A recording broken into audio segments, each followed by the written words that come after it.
Nesta segunda parte, vamos aprender como se pode calcular o valor da impulsão que um corpo sofre quando está no interior de um fluido. Bom, para isso existem três formas. O cálculo mais simples resulta do facto do valor da impulsão corresponder à diferença dos valores do peso real e do peso aparente, ou seja, do valor do peso do corpo medido no ar e do valor registado quando o corpo está mergulhado num fluido, como já visto. Por exemplo, nesta situação, o peso do corpo medido quando está suspenso no ar tem um valor de 3 N e o valor do peso medido dentro da água corresponde a 0,5 N. Assim, o valor da impulsão corresponde a 3 menos 0,5, ou seja, 2,5 N. Outra forma de calcular o valor da impulsão sofrida por um corpo é a partir da lei de Arquimedes. Esta lei diz que o valor da força de impulsão a que um corpo se encontra sujeito quando mergulhado num fluido é igual ao peso do volume de fluido deslocado pelo corpo. Parece confuso, mas o exemplo seguinte irá clarificar o que significa a lei de Arquimedes.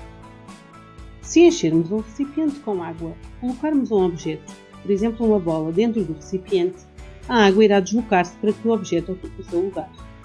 Se o recipiente estiver completamente cheio, a água irá transbordar. Se conseguirmos medir o peso dessa água que foi deslocada, conseguimos saber o valor da impulsão. Neste exemplo, colocamos sobre a balança um goblé com uma massa de 20 gramas.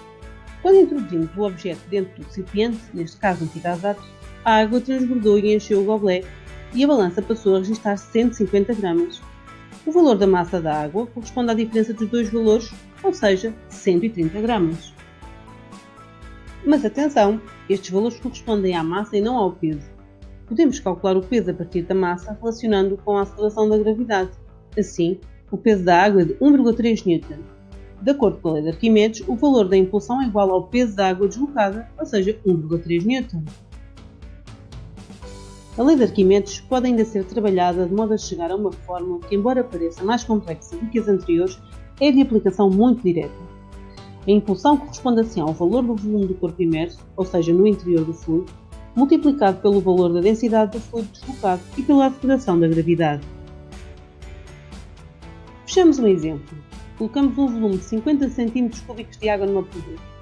De seguida, colocamos um corpo no interior da proveta e o valor do volume medido passa a ser de 75 cm3. O volume do corpo corresponde à diferença de leitura de ambos os volumes, ou seja, 25 cm3.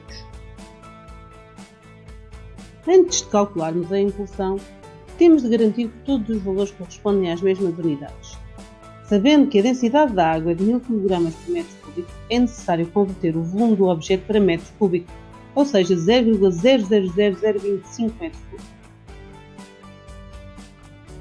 O cálculo da impulsão é então direto, obtendo-se um valor de 0,25 N.